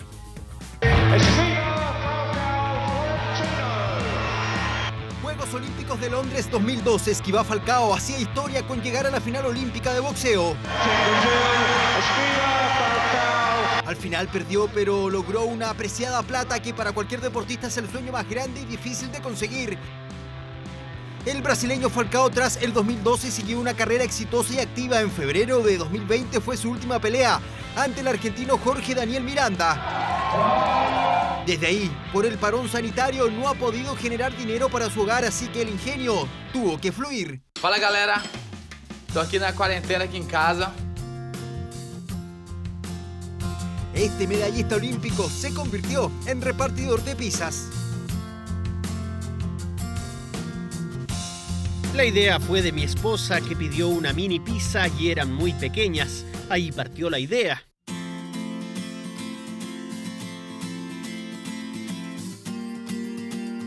Sus peleas han sido todas canceladas, aún no hay fecha para el regreso, por eso este negocio familiar asoma como la gran salvación para mantener a flote la economía del hogar. Ha sido una buena experiencia, yo siempre lo he apoyado en su carrera, ahora él me tiene que apoyar a mí. Vender pisetas para su barrio ha resultado un gran salvavidas para este boxeador, que incluso pensó en desprenderse de su máximo orgullo deportivo. Hace un tiempo pensé en vender la medalla. Tenía un valor de $150.000, porque acá en Brasil el boxeo no es muy conocido. Todo comenzó como una broma, ahora ha resultado ser el sustento de la familia de este medallista olímpico en Londres 2012, que dejó de lado los guantes de boxeo y se ha tenido que colocar el overall para repartir pizzas.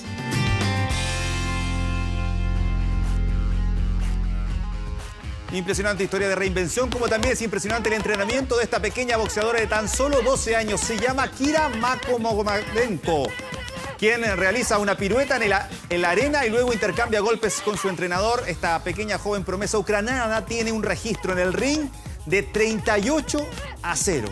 12 años y así boxea esta pequeña ucraniana amante del box. En Hungría volvió el fútbol, pero con hinchas, no con hinchas de cartón, como en algunos lados. El fútbol de aquel país decidió tener la actividad con todo, incluyendo a los hinchas, que no respetaron la distancia social. Imágenes llamativas que no son de archivo. Público sin distanciamiento social, algunos abrazándose incluso sin mascarillas, algo alejado de la realidad en tiempos de pandemia.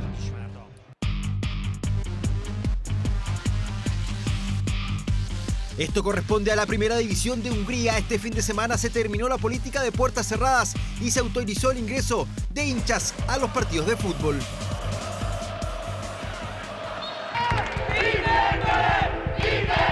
El equipo local debía dar el visto bueno para que sus fanáticos entren al estadio con restricciones de capacidad, lo que en todo caso constituye el primer paso importante en el deporte europeo, donde la mayoría de las ligas están volviendo a puertas cerradas.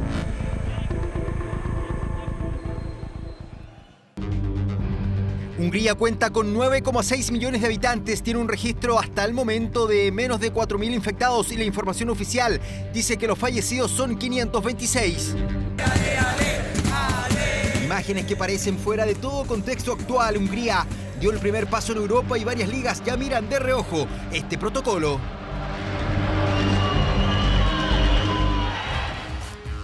Así poquito puede ayudar a controlar esta pandemia. ¿Cuánto se demorará en llegar eso a Chile? Parece que nos queda bastante rato. Pausa comercial y usted continúa así en 24 horas Central. Buenas noches.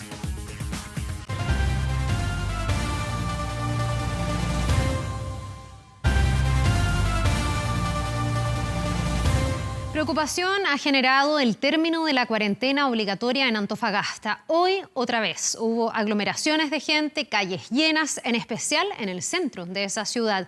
Una situación compleja, ya que la región es la tercera con más contagios de COVID-19 a nivel nacional.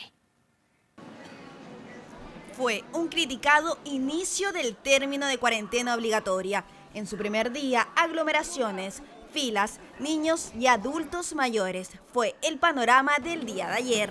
Hoy, en su segunda jornada, el escenario pareciera ser el mismo. Levantamiento de cuarentena que, para muchos, sigue generando opiniones divididas entre los mismos antofagastinos. La problemática que está en el país yo creo que es pésima, pero lamentablemente uno aquí no tiene que tocar, hay que acatar la orden nomás y punto. Hay mucha gente que la está pasando muy mal económicamente porque son personas independientes que no pertenecen a ninguna empresa y no tenían para llevarles ni siquiera un trozo de pan a sus hijos. Estamos hablando de familias que generalmente tienen desde 3 hijos hacia arriba, incluso adultos mayores. Bueno, en este momento hay mucha gente que necesita, que vive de forma diaria. Para ellos les conviene harto salir a trabajar afuera, en las calles, qué sé yo. No me parece, pero aquí la gente no entiende. ¿Y qué opina usted que a pesar de ser día domingo por la mañana, igual esto esté lleno?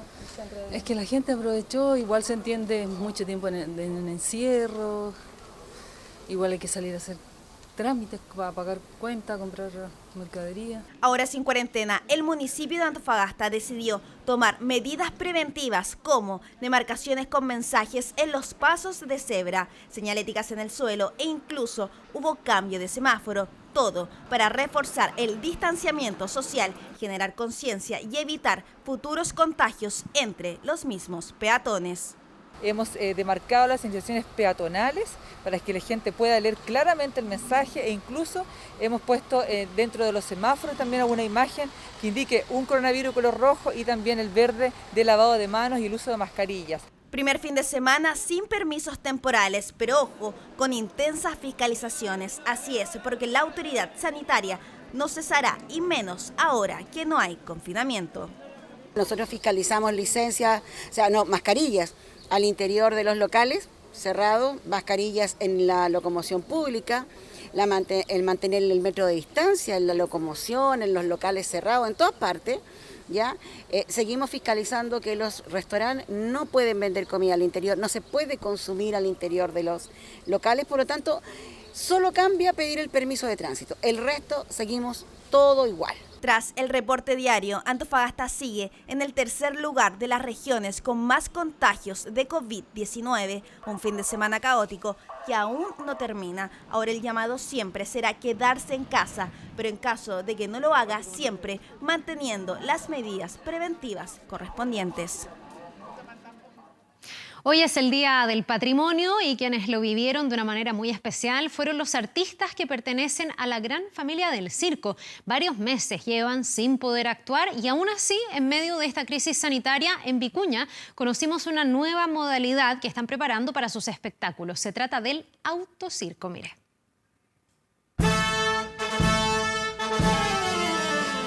Circo tradicional de Chile, expresión cultural que es patrimonio inmaterial, durante este día quiso celebrar con un anuncio que viene desde las tierras de Gabriela Mistral. Es esta familia circense chilena la que comenzará esta semana con el autocirco.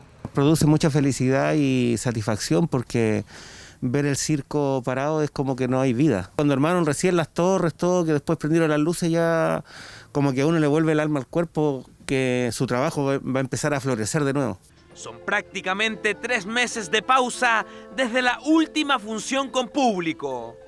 Hora de volver a los ensayos. Las modalidades del mundo del entretenimiento y espectáculo se reinventan como respuesta al confinamiento obligatorio por la pandemia. El circo vuelve a levantar las cortinas, vuelve a prender las luces, porque por vez primera en nuestro país, en 200 años de historia, se realiza un autocirco en la ciudad de Vicuña. El Universal Circo parte, una nueva experiencia para el circo chileno. Punta de lanza para todos los demás circos, una modalidad que ya comenzó a funcionar en otras partes del planeta. Show inaudito y gratuito que ya prepara su debut en la ciudad de Vicuña, en la región de Coquimbo. El ver tan solo la carpa levantada el día de ayer, se lo juro por Dios que me emocioné. Le presentamos el proyecto y don Rafael, sin pensarlo, dijo, sí, hagámoslo. Si está hecho en otras partes, digamos, ha sido un éxito, hagámoslo. Los vehículos se van a sanitizar antes de ingresar justamente a la carpa y esto va a significar que alrededor de 35 o 40 autos van a estar adentro de la carpa y que efectivamente van a ver un espectáculo sin moverse, sin salir de su vehículo. Espectáculo que reemplaza los aplausos por bocinazos, juegos de luces y por limpia parabrisas moviéndose. Sí, extraño que la gente venga al circo, así, que estén las luces prendidas al circo, que trabajen. Soy parte del circo desde toda mi vida y se echa mucho de menos, uno ya se acostumbra a su vida, que es así, y que pase todo esto es triste.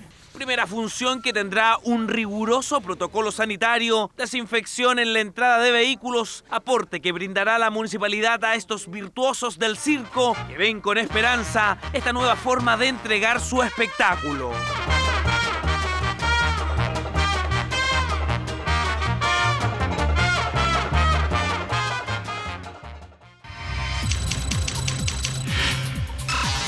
...24horas.cl. Bueno, en el marco de la pandemia del coronavirus, las residencias sanitarias están cumpliendo un rol cada vez más importante para poder aislar a los casos positivos y cuidar así a las personas de mayor riesgo. ¿Qué son? ¿Cómo acceder a ellas? ¿Y cuántas hay en el país? Está toda esta información y mucho más en nuestro sitio 24horas.cl. Con esta información nos vamos despidiendo. Gracias por habernos acompañado. Ya llega Matías del Río y Estado Nacional Prime. Que descansen. Nos vemos.